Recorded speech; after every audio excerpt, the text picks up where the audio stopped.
اور ٹرافیز ہماری اتنی ہوتی تھی, ان زمانے میں پیسے تو ہوتے نہیں تھے, تو پھر ایک کپ جو ہے نا وہ بیچتے تھے 150 روپے کا انارکلی میں جا کے, اور پھر جو شام کو کھانا بھی دوستوں کو. آپ کو جو ٹرافیاں ملی وہ بیچ کر آپ نے اپنے دوستوں کے ساتھ پارٹیز کی, دعوتیں اڑائی؟ ساری نہیں ٹرافیز بیچی تھی, وہ تو ساری اماں کو دی تھی, جا کے گھر میں رکھی, اور پھر انہوں نے ایسے ایک ٹرافیز رکھی ہوتی تھیں بے بہا, وہ میرے خیال میں گم ہو گئی یا چوری ہو گئی, باہر گئے ایک آدھا بیچتے تھے, اور اس وقت 150 میں بکتی تھی اتنی بڑی ٹرافی جو, اور اس میں موج ہوتی تھی, فلم بھی دیکھتے تھے اور کھانا بھی کھلاتے تھے دوستوں کو اور ساروں کے ساتھ گپ شپ. پھر کون کون سی فلمیں دیکھنے جاتے تھے اپنے دوستوں کے ساتھ, اور تھیٹرز میں جایا کرتے تھے اس وقت؟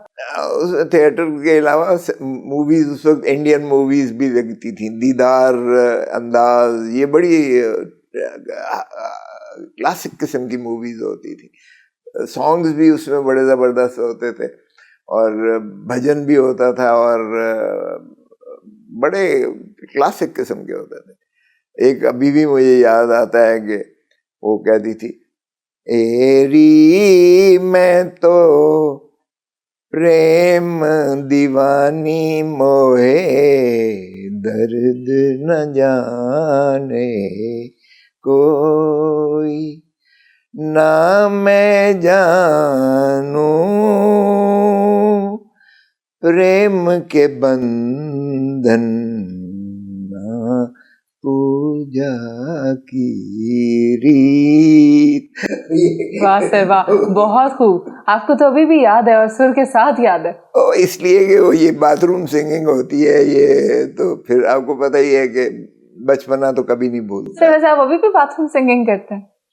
یار کون نہیں کرتا مجھے بتائیں, ویسے بھی موسیقی تو روح کی غذا ہوتی ہے. یہ تو آج کل آپ باتھ روم میں کون سا گانا گا رہے ہیں؟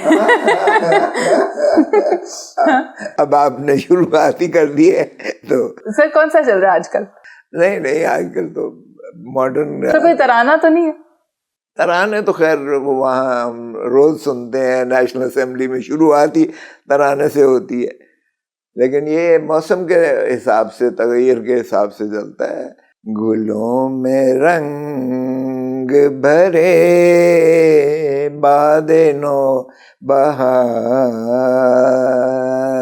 چلے, چلے بھی آؤ کہ گلشن کا کاروبار چلے. آج کل برسات بہار ہے نا, تو جو ہم پہ گزری سو گزری, یہاں پہ فل سٹاپ لگا دیا آپ نے. جہاں بات آئی کہ گزرا کیا آپ پر, تو وہاں رک گئے ہم. لیکن آگے بھی تو ہے نا, مگر شب ہجراں, وہ کیسے اشک آتے ہیں کہ ہاں جی, ہمارے اشک عاقبت سوار چلے. بہت خوب. بہت پہلے جو سانگز ہوتے تھے ان میں بہت زیادہ تغزل کے علاوہ, ان کے اندر جو ہے موسیقیت کے علاوہ ان کی لفاظی بڑی خوبصورت ہوتی تھی, اور معنویت کے اعتبار سے بھی وہ آپ کی روح کو جو ہے وہ چھوتے تھے, بالکل آپ کے دل میں وہ اتر جاتے. آج کل والے ٹریکس آپ کو سمجھ نہیں آ رہے, دل کو نہیں لگ رہے. وہ اس نے کہا نا, یہ گانا ہے نہ بجانا ہے, 3 کنستر پیٹ کر گلا پھاڑ کر چلانا, یہ گانا ہے نہ بجانا ہے. آج کل تو بار کیا, آج کل بھی موسیقی جو ہے وہ ایسا نہیں ہے کہ وہ کوئی ہے, لیکن آج کل کی جو ہماری جنریشن ہے ان کو بہت پسند آتا ہے, اور وہ بہت ٹیلنٹڈ ہے ماشاءاللہ. مکس کر دیا ہے انہوں نے سارا, آپ کی جو ہے وہ ٹریڈیشنل موسیقی کو انہوں نے ماڈرن بلینڈ دے کے انہوں نے جو ہے انسٹرومنٹس بھی امپروو کر دیے ہیں, اور سارے جو ہے صرف میوزک میں ہی نہیں, وہ ہمیں ایک نئی جہت لاتے ہوئے دکھائی دے رہے ہیں. یہ جنزی اور جن الفا آرٹیفیشل انٹیلیجنس میں دیکھیں تو آپ کے ہر جو ہے وہ اس طریقے سے وہ دکھاتے ہیں جو گلیمرس اتنا زیادہ ہوتا ہے کہ وہ کسی اور دنیا میں آپ کو لے جاتا ہے. صرف اتنا ہی نہیں, آپ دیکھیں نا, خان صاحب از بیہائنڈ دا بارز, مگر ان کی سپیچز آ رہی ہیں. یہ سارا کچھ اے آئی کے ذریعے ہو رہا ہے, اور یہ کون کر رہا ہے؟ خان کے ساتھ تو زیادتی ہو رہی ہے یار. وہ تو جو قید تنہائی میں رکھا ہے, اگر پرسوں 2-3 دن پہلے ہمارے وکیل صاحب جا کے ملے ہیں عدالت کی اجازت سے. انہوں نے جو پیتھیٹک سچویشن بتائی ہے ہم اجاگر کریں گے اسے. اور ان کی تو داہنی آنکھ کا 70% مستقلاً ضائع ہو گئی ہے. یہ قید تنہائی آپ دیکھیں سوشل بینگ ہے انسان جو ہے, وہ کہتے ہیں نا سوشل اینیمل. وہ اگر اس کو ملنا ملانے سے مانے کر دیا جائے تو وہ اس گھٹن میں بہت مشکل ہوتا ہے. سچی بات ہے. اور 6 ماہ سے ان کے ساتھ. سر آپ زیادہ قریب سے جانتے ہیں حالات و واقعات. میں سبھی کو قریب سے جانتا ہوں, سبھی سیاستدانوں کو قریب سے جانتا ہوں. مشترک کیا ہے ان میں؟ بھٹو صاحب کے جب میں یونیورسٹی لا کالج کا صدر تھا تو زمزم پہ کھڑے ہو کے تقریریں کی تھیں. وہ میسمرائز کرتے تھے, لڑو گے لڑیں گے, مرو گے مرو گے, جیئیں گے. وہ پیپلز پالیٹکس کرتے تھے. اور ایسا وہ ان کا جو ہے ایک وہ آؤٹ لک تھی, اپروچ تھی towards the whole global situation میں. اور مسلم امہ کو جس طرح انہوں نے اکٹھا کیا, مسلم بامب کا انہوں نے دیا, پھر آئین پاکستان آپ کو دیا, پھر وہ کہتا تھا کہ میں پیرس بنا دوں گا اس کو. اور انہوں نے یہ ان کا پلان لے کر جو ہے ابو دھابی دبئی جو ہے یہ وہاں آج جہاں تک ہے وہاں تک پہنچے. کراچی میں انہوں نے کسینوز کھولے, انہوں نے سڑکیں, انہوں نے کراچی کو اتنا زیادہ بنا دینا تھا کہ یہ مڈل ایسٹ, یہ جو قطر دبئی ہے یہ ختم, یہ تصور بھی نہیں کر سکتے. یہ بھٹو کا خواب تھا. بھٹو کا تھا. اور بھٹو صاحب نے جتنے اوپن اپ کر دیے پاسپورٹ جو ہے اوپن اپ کر دیے, وگرنہ تو یہ امیروں کا پریروگیٹو ہوتا تھا. اسلحے کا لائسنس اور یہ آپ کا پاسپورٹ, یہ غریب تو تصور بھی نہیں کر سکتا تھا. یہ امیروں کا پریروگیٹو ہوتا تھا. اس نے اوپن کر کے تو سارا آج جتنا مڈل ایسٹ میں ہے, سعودی عرب میں ہے, جتنا یورپ میں پاکستانی ہے, وہ بھٹو کے زمانے کا ہی بھیجا ہوا ہے کہ آپ کے پاس فارن ریمیٹنسز جو ہے فلو کر کے آپ کی اکانومی کو جو بوسٹ دیتی ہیں اور آپ کی جو ہے ساکھ رکھی ہوئی ہے. یہ ساری ہیومن ریسورس جو ہے اوورسیز پاکستانی یہ اسی دور کے بھیجے ہوئے ہیں.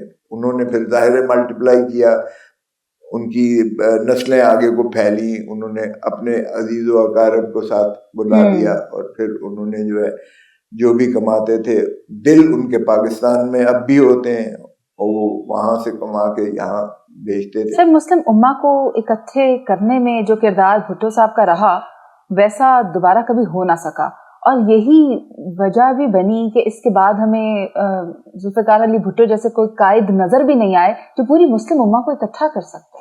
دیکھیں قد کاٹ بھی تو ہونا چاہیے نا. اب قد کاٹ بھٹو صاحب کا جو تھا وہ he was a towering personality. وہ پالیٹیشین نہیں, وہ اسٹیٹس مین تھے. یا اس کا اب نعم البدل عمران خان ہے. بھٹو صاحب نے اس لیے اکٹھا کیا, دیکھیں اس وقت جب بھٹو صاحب نے 74 میں یہاں کانفرنس بنائی تھی مسلم امہ کی, اس وقت آپ دیکھیں کتنے جید جو ہے مسلم امہ کے, شاہ فیصل تھا سعودی عرب میں, آپ سویکارنو کو دیکھیں انڈونیشیا میں تھا, اس کے بعد بن بیلا تھا یہ ہے ادھر, پھر یہ صدام حسین تھا, پھر کرنل قذافی تھا. یعنی یہ سارے آل ٹائم گریٹس جتنے تھے یہ اس وقت مسلم امہ کے راہبر تھے. اور بھٹو صاحب نے جو ہے مسلم کامرس کا کانسیپٹ دیا کہ جی ہم آپس میں اگر کمرشل ایکٹیویٹی, پھر مسلم بینک کا اس نے دیا کہ ہمیں ہونا چاہیے, پھر اس نے کنیکٹیوٹی کو جو ہے اتنا زیادہ اوپن اپ کیا, پھر اس نے جو ہے کہا کہ ہمیں بم ہی کی بہت ضرورت ہے, مسلم بم, ایٹامک پاور بننے. شاہ فیصل نے بلینک چیک دیا, پاکستان کے پاس پیسے نہیں تھے اور نہ ہی دنیا نے ان کو ایٹم بم بنانے دینا تھا. شاہ فیصل نے چیک دیا, بھٹو صاحب نے جو ہے ڈاکٹر قدیر کو وہاں سے جو ہے اسکاٹ لینڈ سے انہوں نے لا کر اس کو بلینک چیک دیا کہ تم اپنی تنخواہ خود بھر لو, لیکن خدا را پاکستان کو ضرورت ہے تمہاری. انہوں نے ہر وہ طریقہ استعمال کیا جس سے پاکستان کا فائدہ ہو. اور ہینری کسنگر نے انہیں جو ہے وہ سائفر بھیجا تھا جو انہوں نے راجہ بازار راول پنڈی میں قوم کو دکھایا تھا کہ یہ دیکھو مجھے دھمکی ملی ہے. ہینری کسنگر امریکہ کا فارن منسٹر تھا, اس کی جانب سے کہ یہ باز آ جاؤ ایٹم بام بنانا ورنہ تمہیں عبرت کا نشان بنا دیں, well make an example out of you. لیکن اس نے کہا یہ دیکھو یہ ہم گھاس کھائیں گے لیکن ہم ایٹم بم بنائیں گے. اور پھر انہوں نے کر دکھایا بھٹو صاحب نے. اور تمام تر جو ہے اپنی وہ ٹھیک ہے, بدقسمتی ہے کہ ہمارا ابھی تک کانسیپٹ جو ہے وہ یہی ہے کہ ریجیم چینج ہم نے امریکہ کے نے کرنی ہے. اس نے ایک یہاں نہیں ہے وینزویلا میں کیا, اس نے جو ہے ایران میں کوشش کی. It wants to be the godfather. Well, but this is unfair. You see, unipolar world بھی تو ہم نے کیا نا, ضیاء الحق نے پلے اپ کیا 70s میں, جب افغانستان میں روس نے آ کے اٹیک کیا, حملہ کیا نے, یعنی کیا کچھ ضیاء الحق نے نہیں کیا. آج وہ پورا تناور درخت کے طور پر فکری انتشار جو ہے قوم کے اندر اس نے جو ہے منضبط کیا. آج ہم دیکھ رہے ہیں اس کا خمیازہ بھگت رہے ہیں. سر, تو پھر آپ اس بارے میں کیا کہیں گے کہ وہی امریکہ جو افغانستان میں بھی ناکام ہوا, عراق سے بھی ناکام لوٹا, اب ایران میں بھی رجیم چینج کا خواب رکھتا ہے. شروع میں جس نے اتنی دھمکیاں دی تھیں کہ یہ بس یہ چٹکیوں کی گیم ہے, یہ ختم ہو جائے گا ایران, رجیم چینج آ جائے گی, مگر ہوا نہیں. اور پھر شہباز شریف, فیلڈ مارشل عاصم منیر, اسحاق ڈار, ان کی کوششوں سے سب مل کر بیٹھے اور پھر پاکستان میں کانفرنس ہوئی, ڈائیلاگ ہوا. تو اس کاوش کو آپ کیسے دیکھتے ہیں؟ میں سمجھتا ہوں یہ پاکستان کے لیے ایک تو رائے امتیاز ضرور ہے, اگرچہ پھر میں کہوں گا کہ یہ امریکہ اس وار سے جس طرح آپ نے پہلے شروعات کی کہ اس نے جو ہے مار کھائی, نہ صرف ویتنام میں مار کھائی, نہ صرف یہاں, لیکن وہ کامیابی بھی بہت اس کو ہوئی اس انداز سے, اور پاکستان اس کا جو ہے فرنٹ مین بنا رہا. اگر اس نے روس کو ڈس انٹیگریٹ کیا, یو ایس ایس آر کو, جو ایک parallel super power, 2 super powers تھی نا, اس کو منہدم کرنے میں پاکستان نے سارا رول ادا کیا, جو افغان وار جہادی کے نام پر کی گئی, اور روس کو نکلنا پڑا وہاں سے, اور پھر روس جو ہے وہ اپنی ایمپائر کو بحال نہ رکھ سکا کیونکہ اس کا بہت زیادہ پھیلاؤ ہو گیا. سر ایک تو تب معاملہ تھا نا, وہ بائی پولر کو یونیپولر امریکہ کو کر دیا نا, وہ پھر تھانے دار بن گیا دنیا کا. ایران کو تو ہم کہہ سکتے ہیں یہ مجاہدوں والی, انہوں نے جرت سے, جس انداز سے, جس دلیری سے 40 دن کی ان کی جنگ کا مقابلہ کیا ہے امریکہ کی اور دنیا کی سب سے طاقتور ترین اسرائیل اور امریکہ دونوں کو اس نے جو, اور جس طریقے سے پھر اس نے اڈے سارے جہاں بھی تھے اس نے, اور پھر اسرائیل کو جتنا اس نے نقصان پہنچایا ہے, اور 5 ملکوں سے گزر کے 5 ملکوں میں یقین کیجئے گا کہ انٹرسیپٹرز امریکہ نے بیسز بنا کے رکھے ہوئے تھے. تو وہ جو ایران کے میزائلز تھے وہ پہلے 5 ملک بیچ میں سے ان کو مارتے تھے, تو وہ اگر 100 میں سے تو 5 صرف پہنچ سکتے تھے اسرائیل تک. لیکن مکمل تعاون نہیں ملا امریکہ کو ان اڈوں سے. امریکہ کو یہ بھی شکوہ ہے, اور ان اڈوں کو تو امریکہ سیکیورٹی نہیں دے پایا, وہ تو ان کے لیے تھریٹ بن گئے. دیکھیں یہ ایران کی آپ بصیرت یا ایران کی ٹیکنالوجی کو دیکھیں. ایران میں سمجھتا ہوں کہ پہلے 6 سال تو عراق کے ساتھ لڑتا رہا, ٹھیک ہے, اس کے بعد جو ہے اس کے پاس سینکشن لگی رہی, اس نے ایران کو خود کفیل کر دیا. ایران کے 31 صوبے ہیں اور 31 صوبوں کی آرمی ہے باقاعدہ, وہ ایک آرمی نہیں ہے, اور اگر ان کے جرنیل مارے جاتے ہیں تو 31 کے 31 جو ہے نا آرمیز وہ آپریشنل ہو جاتے ہیں, اور سوئچ آف نہیں ہے اس کا. سو یہ تو امریکہ کی اس لیے پاکستان مؤثر ہو گیا کیونکہ امریکہ نکلنا چاہتا تھا. یہ ٹھیک ہے, بحیثیت پاکستانی مجھے پاکستان کا نام اونچا ہونے میں فخر ہوتا ہے. سر اس میں سے ہم یہ نکال سکتے ہیں کہ پاکستان کا کردار بہتر رہا دونوں فریقین کو ٹیبل پر لانے پر. آپ بات کر رہے تھے, واپس آ جاتے ہیں, جنگ سے نکل آتے ہیں, کچھ پاکستان کی بات کر لیتے ہیں, اندر بھی بڑی جنگ لگی رہتی ہے. آپ نے بتایا کہ آپ کا یہ جو گھر ہے یہ کبھی سیاسی اکھاڑا ہوتا ہے, گورنر ہاؤس ہوتا ہے, ہاں جی, کبھی گورنر ہاؤس ہوتا ہے, کبھی جیل بن جاتا ہے. تو آپ کے اس گھر میں جو سیاسی گہما گہمی رہی, ان میں سب سے یادگار لمحات کون سے ہیں؟ سب سے یادگار تو رانی شہید بے نظیر بھٹو کا یہاں جو ہے ٹھہرنا, اور پھر اس گھر کو جب قید خانہ بنا لیا. وہ گرفتار کرنا چاہتے تھے, ہم نے کہا بلوچوں کی یہ ریت نہیں ہے, جب نیانی آپ کے گھر میں ہوتی ہے, یعنی آپ کی کوئی فیمیل ہوتی ہے تو وہ آپ کی ماں بھی ہوتی ہے, بہن بھی ہوتی ہے, بیٹی بھی ہوتی ہے. تو ہم نے کہا کہ یہ تو پھر آپ ہمیں مار کے ہماری لاشوں کے اوپر سے تو بے نظیر کو گرفتار کر سکتے ہو, لیکن بے نظیر کو ہم گرفتار نہیں ہونے دیں گے. پھر انہوں نے کہا اچھا پھر آپ کے گھر کو جیل بنا دیتے ہیں. تو یہ نومبر 2007 کی بات ہے. نومبر 2007 میں 7 سے لے کر اور 17 تک بی اس گھر میں رہی. نومبر میں 27 دسمبر کو تو شہید ہو گئی نا بیبی. تو لیکن یہ ساری ادھر پولیس پوری پیٹرول پمپ سے لے کے اور ادھر تک یہ سارے بلاک کر کے تو پولیس تھی. لیکن بیوی اتنی دلیر تھی, بیوی نے کہا کھوسا صاحب میں نے جو ہے نا لانگ مارچ کی کال دی ہوئی ہے, I am going to defy this arrest.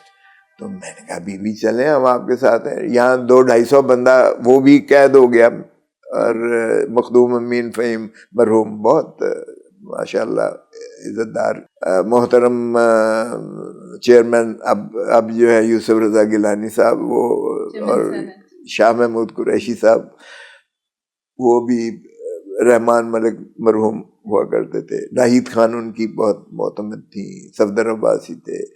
ان کے گارڈ جو تھے وہ سراج درانی جو اسپیکر رہے قومی اسمبلی صوبائی اسمبلی سندھ کے, ذوالفقار مرزا جو ان کے وہ تھے وہ گارڈز میں تھے, اور قاہرہ صاحب ان کے گارڈز میں تھے, اور ان کے ساتھ 5 گن مین مطلب تھے. تو وہ بیوی نے کہا کہ I am going to defy this. میں نے کہا چلیں بیوی. ادھر دیکھا تو اتنا بڑا تالا لگا ہوا تھا گیٹ پر. میں نے کہا بیوی کتنا بڑا تالا, واقعی اتنا بڑا تالا تھا, مطلب اتنا بڑا تالا لگا ہوا تھا. تو میں نے کہا baby even if we break this, اگر ہم اس توڑیں بھی, وہ دیکھیں باہر باربڈ وائر, وہ تاریں نہیں ہوتی ہیں لوہے والی, خاردار تاریں. اور پھر میں نے کہا ٹرک کھڑے ہوئے ٹرالیز جو ریت کی بھری ہوئی وہ انہوں نے بلاک کرنے کے لیے نا سارا کا. میں نے کہا how are we going to cross that baby, اس کو کیسے ہم, اچھا پیچھے سے چلتے ہیں. میں نے کہا چلے پیچھے سے. ہم اوپر چڑھ گئے چھت پہ, ادھر بھی پولیس اور اسی طرح باربڈ وائر. تو میں نے کہا جو آخری جلسہ تھا, اچھا سنو, میں نے ایک بات کی. میں نے کہا بیوی دیر از ون وے, ایک طریقہ ہے. ہاں بتائیں. میں نے کہا لیٹس فلائی, اڑ کے. کھوسا صاحب آپ کو مذاق سوجھ رہا ہے, میں سیریسلی کہہ رہی ہوں. میں نے کہا بیوی سیریسلی تو اور کوئی راستہ نہیں ہے, ہم اڑ کے ہی جا سکتے ہیں اب. تو بیوی کی میں بتا رہا ہوں کہ کتنی دلیر تھی. پھر بیوی نے یوسف رضا گیلانی کو وہ چین بنا دی. ہم لوگ جو تھے ہم قیدی نہیں تھے, گھر میں ضرور بند ہو گئے لیکن ہمیں جانے کی اجازت ہوتی تھی. تو یوسف رضا گیلانی کو پہلے انہوں نے کیا کہ اگر تم اریسٹ ہو جاؤ, وہ قصور سے اریسٹ ہو گئے. اچھا پھر انہوں نے شاہ محمود قریشی کی ڈیوٹی لگا دی کہ آگے سے یو ول ٹیک اوور اگر یہ اریسٹ ہو جاتا. شاہ محمود قریشی فیصل آباد سے اریسٹ ہو گئے, کھیتوں میں بھاگ رہے تھے, ان کو بھی پکڑ لیا. اسی طرح چین پوری بنا کے تو اسلام آباد تک پہنچ گئے. پھر بی کا, لیکن بی تو obviously she was confined here. تو وہ بی کو کوئی ایسا سیلیبریٹی دنیا کا نہیں تھا جو بیوی کو کنورسیشن کرنا نہیں چاہتا تھا. اتنی جید ماشاء اللہ پرسنالٹی تھی. وہ گفتار کی بھی بے نظیر تھی, کردار کی بھی بے نظیر تھی, لباس کی بھی بے نظیر تھی, خوراک کی بھی بے نظیر تھیں, اور خوشبوؤں کی بھی وہ ان کی جو پسند تھی وہ بے نظیر تھی. مطلب she was such a wonderful lady. مجھے تو سامنے میرے سارا کچھ ہوا تو I feel so bad about it, because اگر وہ زندہ ہوتی تو آج پاکستان کی یہ کیفیت نہ ہوتی. تو وہ سب سے میں سمجھتا ہوں میموریبل تھا جو یہاں. اور ہندوستان کا پرائم منسٹر جو تھا منموہن اس وقت, اس نے جو ہے فون کے ہم نے ملا کے دیا بیوی کی خیریت دریافت کرنے کے لیے. وہ میرے گھر کی کہیں تصویریں, وہ ایک کپل جو ہے ڈینش کپل تھا, وہ بیوی کا انٹرویو لینے آیا ہوا تھا, تو وہ بھی کنفائن ہو گیا, وہ بھی قید ہو گیا. انہوں نے یہاں ہمارے گھر کے تصویریں لے کر تو وہ انہوں نے بھیجی, تو ٹائمز کے فرنٹ پیج پر آئی the princess in a cage, the princess in cage. بی کہنے لگی کھوسا صاحب تو ان کو نکالے باہر, ان کو یہ روز کی جو تصویریں ادھر بھیج رہے ہیں. پھر ہم نے ان کو برقع پہنا کر اس